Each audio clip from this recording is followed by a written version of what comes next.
Hatid sa inyo ng Ariap at C2 Cool and Clean Green Tea.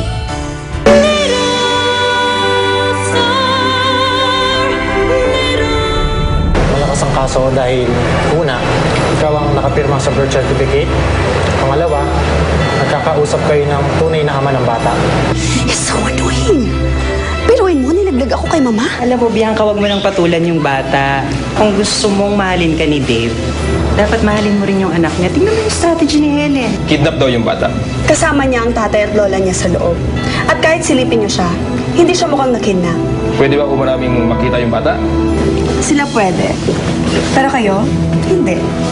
Habang nasa puder ko ang aking apo, hindi ko hahayaan na siya ay mapasama sa kasong ito. Hindi mo yung bata. Wala ba kayong magawa? Ay, kawawa naman ang bida. Hindi pa nakakita yung anak niya. Babalik tayo sa presinto. Kausapin mo siya. Takutin mo kung kailangan. If you give my son back, I will set you free. If you say no, tuloy ang kaso. And I assure you na matatalo ka because I'm still the biological mother. Si Helen pala ay hindi naman madamot magpahiram ng anak. At hindi ko na siya kailangan sarilinin pa. Baka hindi niyo lang namamalayan. Pati kayo, pinapaikot na rin sa mga palad niya. Are you implying na estupido ko? You don't know what I'm capable of doing. Mag-iingat ka ng mga sinasabi mo. Gusto ko lang sabihin sa'yo na... Anak! Hindi... Anak!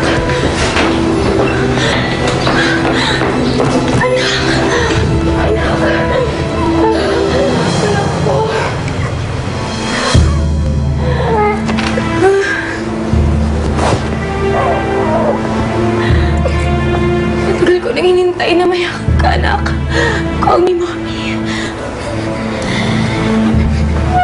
Nay, ano sinasabi niya? Na siya daw ang nanay ko. Oh, was I too early? I'm sorry. Manip naman eh. Nag-uusap pa kami. Sana man lang hinayaan mo ko nagpaliwanag. Pumasok ka agad eh. Ano ka ba? I'm sorry. You can't blame me. Matagal na ako nasasabik na makasama ang anak ko eh. Nay! Anak. Ano? Totoo, narinig mo.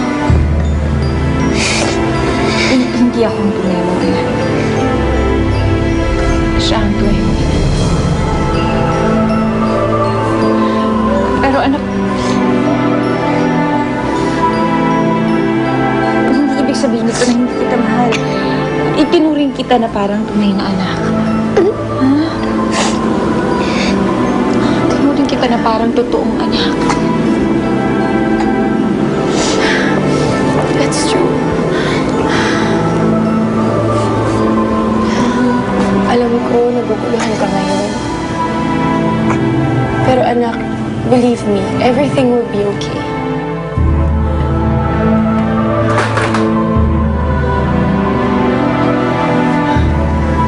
What? Ninyo?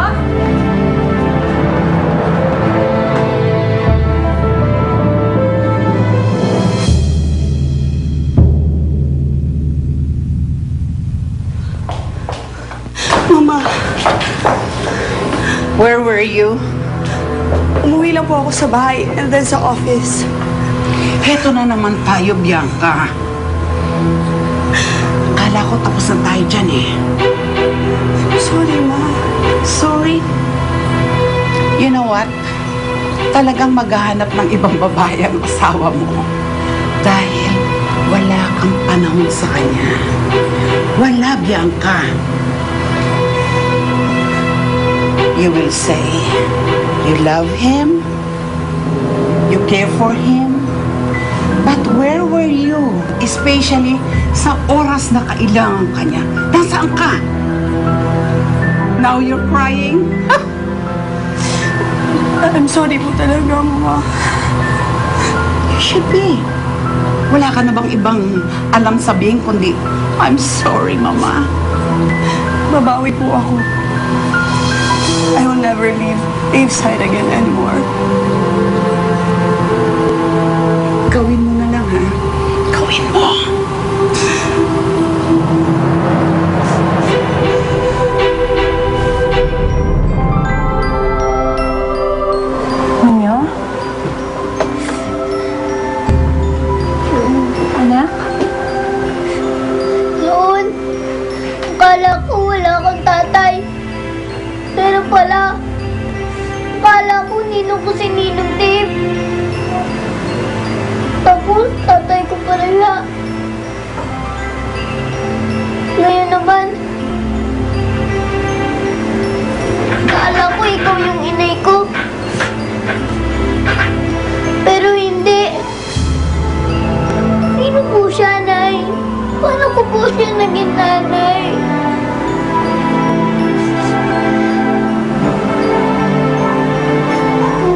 Sorry kung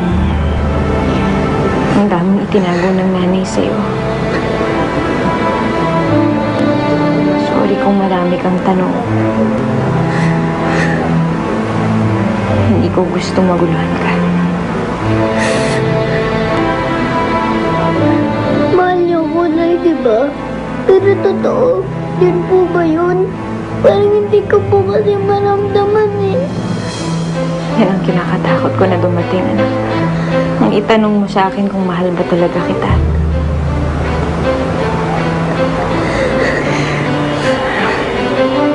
Anak, sa dami ng pagkakamaling nagawa ko, isa lang ang hindi magbabago. Mahal kita. Mahal na mahal.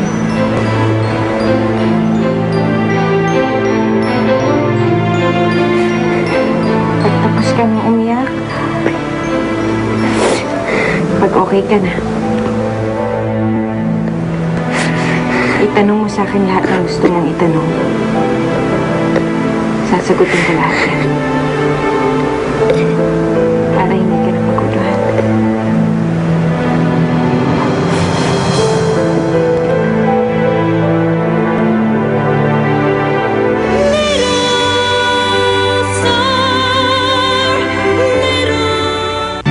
Manganga